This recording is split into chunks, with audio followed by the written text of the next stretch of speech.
Oh, say, can you see by the dawn's early light what so proudly we've hailed at the twilight's last gleaming, whose broad stripes and bright stars through the perilous fight o'er the ramparts we've watched were so gallantly streaming, and the rockets' red glare, the bombs bursting in air, gave proof through the night that our flag was still there.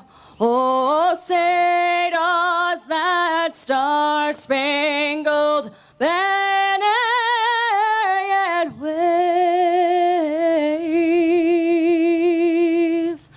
o'er the land of the free and the home of the brave.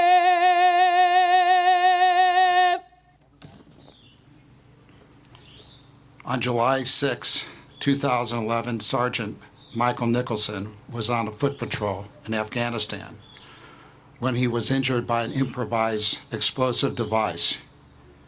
He lost both his legs, his arm, and suffered a traumatic brain injury. He spent 8 months in recovery at the Walter Reed National Medical Center. Each of us owes Michael a debt for the incredible sacrifice he has made for our safety and our freedom. His service and selflessness on behalf of this nation is the reason Gary Sinise Foundation and the Stephen Siller Tenosa Tower Foundation have pledged to build him a new smart home. It is truly our honor to support such an upstanding young man.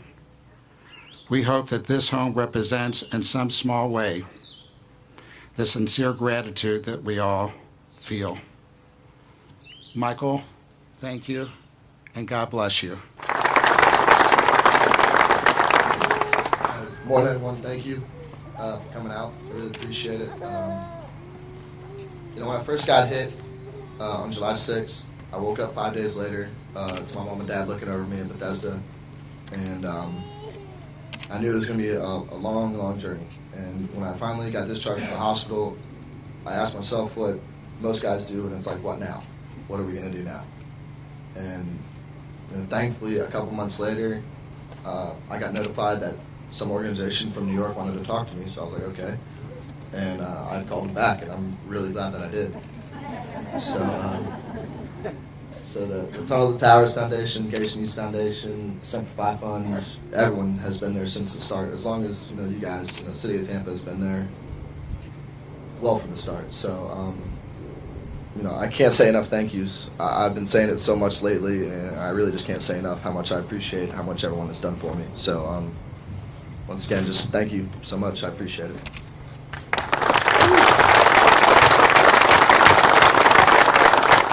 How long ago was that call? It was in, I want to say November of 2011 was when the first call came. It was right after I started walking again and really new in the recovery process. So it was great that they got a hold of me that quickly, or I think the stress of what am I going to do now, how am I going to live would have been a lot for me. So. And how much input have you had in the building of the house and the design of the house?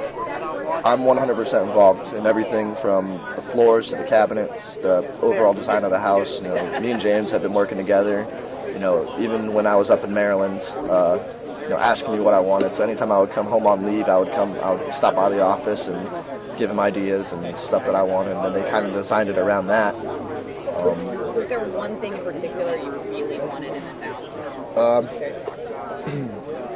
Well, I wanted the plan layout to be like a U shape, so there's a nice little courtyard we can entertain at. So I got that. We built a U-shaped house, and perfectly how I couldn't have imagined it any better. He hit the nail right on the head when it came to designing it. Well, just one or two more questions, and then we'll. Good success to you all. Good success to you all. Thank you. My name is Robert Vogt. I'm part of the Siller Foundation. Okay. So you mentioned earlier that this foundation came about due to your uncle. Can you just walk us through the night when you were looking for your uncle?